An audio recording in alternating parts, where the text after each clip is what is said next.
Thousands of years ago, a legendary war changed the destiny of kings, heroes, and civilizations forever. Its story has inspired countless books, films, and myths across generations. But how much of the Trojan War was history, and how much became legend?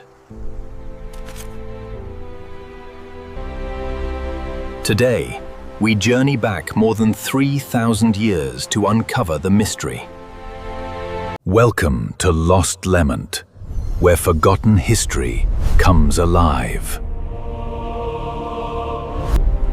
Our story begins not with soldiers, but with the powerful gods of Olympus. According to Greek mythology, everything started during a magnificent royal wedding. Nearly every god received an invitation, except one. Her name was Eris, the goddess of conflict and discord. Insulted by her exclusion, Eris planned the perfect revenge. The golden apple carried a simple inscription: "For the fairest." Immediately, three powerful goddesses claimed the prize. Each believed she alone deserved the honor.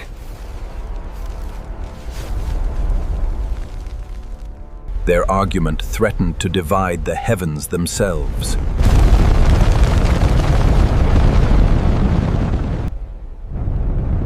Zeus refused to decide between them. Instead, he selected a mortal prince to judge their beauty. His name was Paris, son of King Priam of Troy.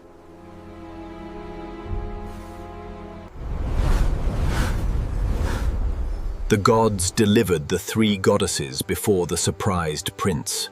Each secretly offered him an extraordinary reward.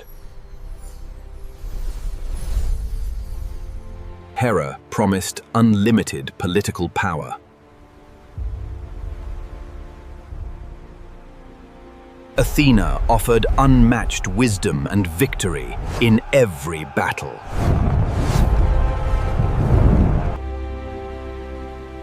Aphrodite promised the love of the world's most beautiful woman. Paris chose Aphrodite without hesitation.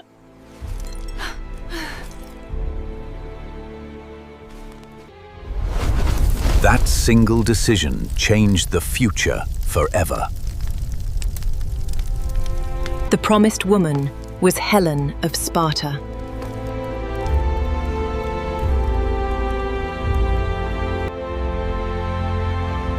Many believed Helen was the most beautiful woman alive. But Helen was already married to King Menelaus. Despite this, fate continued to move toward disaster.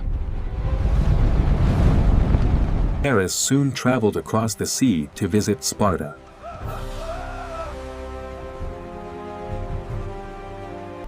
Neither kingdom realized this visit would ignite history's most famous legendary war. Prince Paris arrived in Sparta as an honored royal guest, welcomed with generosity by King Menelaus. In ancient Greece, hospitality was sacred. Betraying a guest or host was considered a grave offense. But unseen forces were already shaping destiny, as Aphrodite's promise slowly began to unfold. Paris and Helen grew close. Whether by love, persuasion, or divine influence remains a mystery. Ancient sources disagree. Some describe true love, while others tell of an abduction. Whatever the truth, Helen departed Sparta with Paris aboard a Trojan ship. Along with Helen came priceless treasures taken from the Spartan palace. When King Menelaus returned home, He found both his queen and honor had vanished. For the Spartan king, this was more than a personal loss. It was a national humiliation. Menelaus immediately sought help from his powerful brother, King Agamemnon of Mycenae. Agamemnon ruled the strongest kingdom in Greece and commanded enormous influence. Years earlier, Helen's many suitors had sworn a remarkable oath. Now that ancient promise demanded action from every Greek king.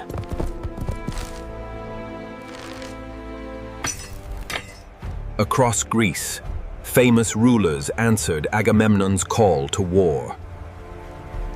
Among them came Odysseus, renowned for intelligence rather than brute strength. Legend says Odysseus tried to avoid joining the expedition by pretending to be insane. His clever deception ended when his infant son's life was placed in danger. His quick reaction revealed his sanity, forcing him to honor the ancient oath. Another hero, Achilles, remained hidden far from the gathering armies. His mother, the sea goddess Thetis, feared a prophecy of his early death in battle. To protect him, she concealed Achilles among the daughters of King Lycomedes. Yet destiny cannot be hidden forever. Soon, the greatest warrior of Greece would be revealed. The Greek leaders knew victory against Troy would be impossible without Achilles, their greatest warrior. But no one knew exactly where the young hero had disappeared. Only the clever Odysseus believed he could uncover the secret. His search led him to the island kingdom of Skyros. There, Achilles lived in disguise among the royal daughters of King Lycomedes. Odysseus arrived, pretending to be a traveling merchant with precious gifts. The royal women admired beautiful jewelry, colorful fabrics, and fine perfumes. Hidden among the gifts lay a polished bronze sword and a magnificent shield. Only one person ignored the jewelry and reached instinctively for the weapons. At that very moment, Odysseus ordered a war trumpet to sound. Everyone panicked, except Achilles, who instantly prepared for battle. The disguise had failed. Greece's greatest warrior had revealed himself. Odysseus explained the crisis facing all of Greece.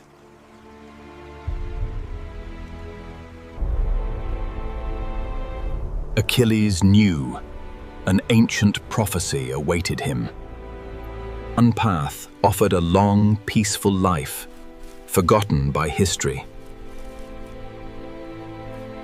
The other promised everlasting glory, but certain death at Troy. Knowing the cost, Achilles chose eternal honor over a quiet future. His loyal companion Patroclus joined him without hesitation. Thousands of warriors gathered at the port of Aulis, preparing for the greatest expedition Greece had ever seen. More than 1,000 ships assembled along the coastline, waiting for favorable winds. But the winds suddenly stopped, trapping the entire fleet in the harbor. The seer Calchas declared that the goddess Artemis demanded a terrible sacrifice. The fate of the expedition now rested on a heartbreaking decision that would haunt Greece forever. The Greek fleet remained stranded at Aulis. Without wind, thousands of warriors could not sail to Troy. The prophet Calchas delivered a devastating message. Artemis demanded a royal sacrifice before the winds would return. The sacrifice was to be Agamemnon's beloved daughter, Iphigenia. Agamemnon faced an impossible choice between his family and the entire Greek alliance.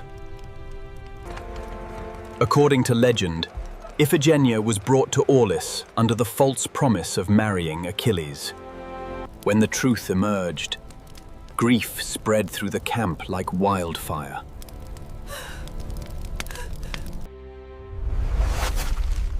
Ancient storytellers disagree on what happened next.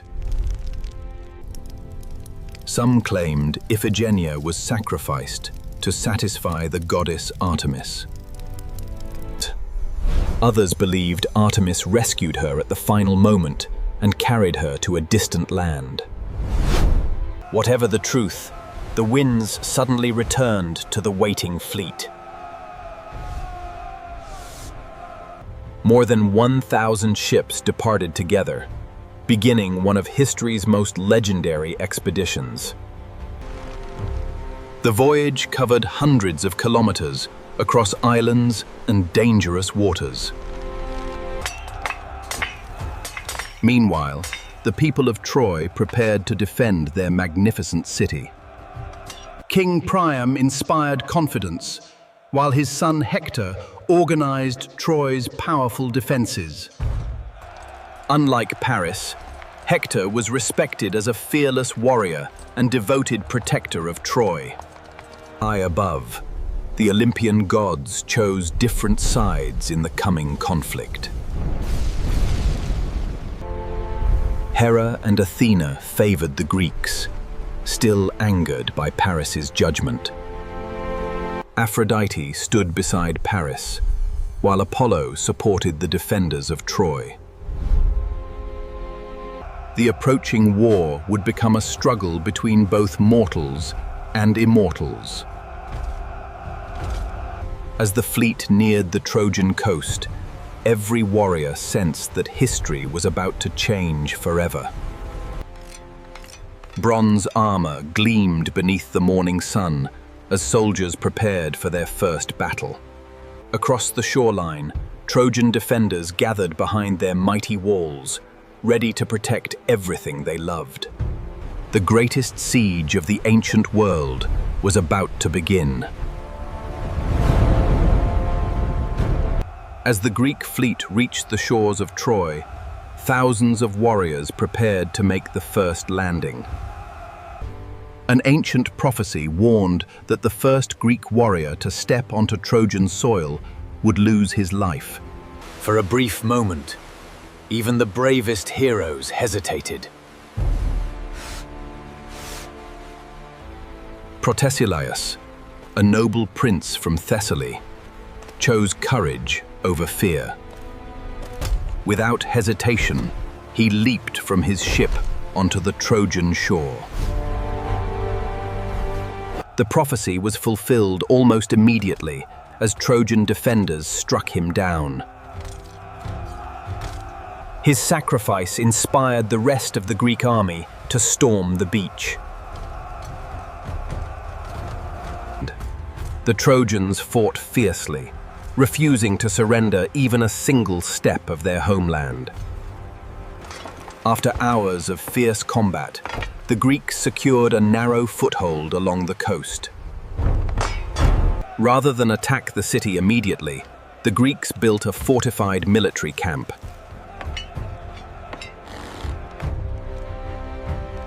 The towering walls of Troy proved far stronger than the Greeks had expected. Unable to breach the defenses, the war settled into a long and exhausting siege.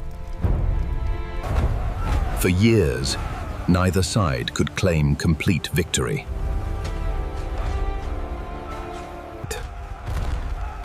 The Greeks launched raids against nearby allies that supplied food and weapons to Troy. These expeditions brought valuable treasure, livestock, and captives back to the Greek camp. During one such campaign, Achilles captured the city of Lyrnessus. Among the captives was Briseis, who became closely associated with Achilles. Elsewhere, King Agamemnon claimed another captive, named Chryseis. Elsewhere, King Agamemnon claimed another captive named Chryseis. The grieving priest pleaded for his daughter's safe return, offering a generous ransom. Agamemnon refused the request and dismissed the priest with harsh words. Heartbroken, Chryseis prayed to Apollo for justice against the Greek army. His prayer would unleash a disaster that threatened the entire Greek expedition. Soon after Chryseis' prayer, an invisible disaster swept through the Greek camp.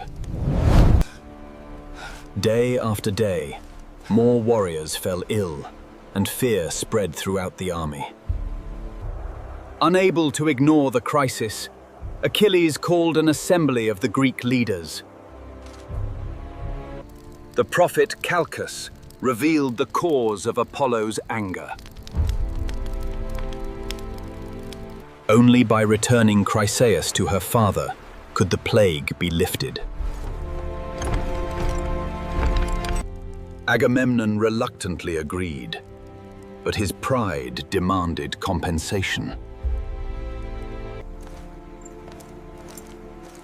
He declared that he would take Briseis from Achilles instead. The decision ignited one of the greatest conflicts within the Greek army itself. According to legend, the goddess Athena appeared, visible only to Achilles, urging him to remain calm. According to legend, the goddess Athena appeared, visible only to Achilles, urging him to remain calm. Achilles obeyed the goddess, but vowed never to fight for Agamemnon again. Briseis was taken from Achilles' camp, deepening the bitterness between the two leaders. Without Achilles and his Myrmidon warriors, the Greek army lost its greatest military strength. The Trojans soon recognized the growing division among their enemies.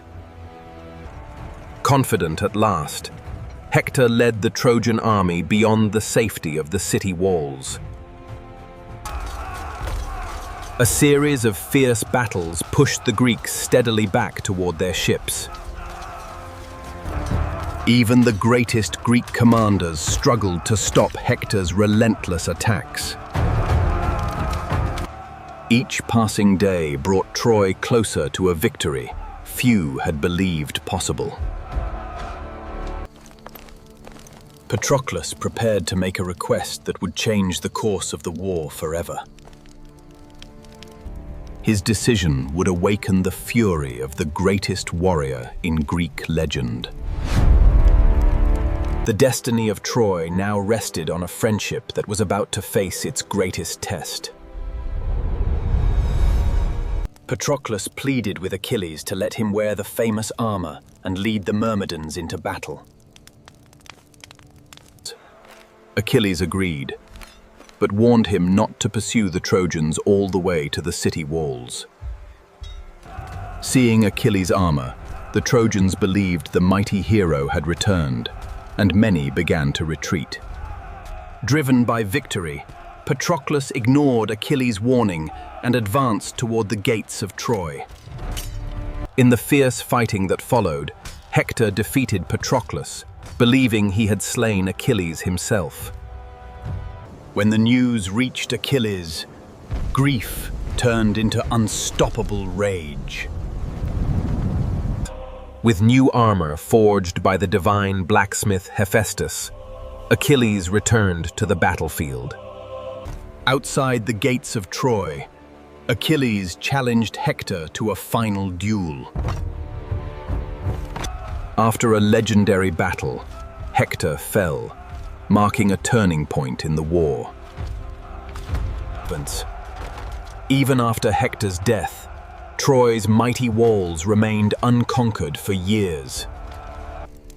Then Odysseus devised a plan that would become one of history's greatest military legends. The Greeks built an enormous wooden horse, hiding selected warriors inside before pretending to sail away. Believing they had won, the Trojans pulled the mysterious horse into their city as a victory trophy. That night, hidden Greek soldiers emerged, opened the gates, and the returning army entered Troy. Whether every detail is myth or history remains debated. Archaeologists have uncovered evidence of an ancient city destroyed by war,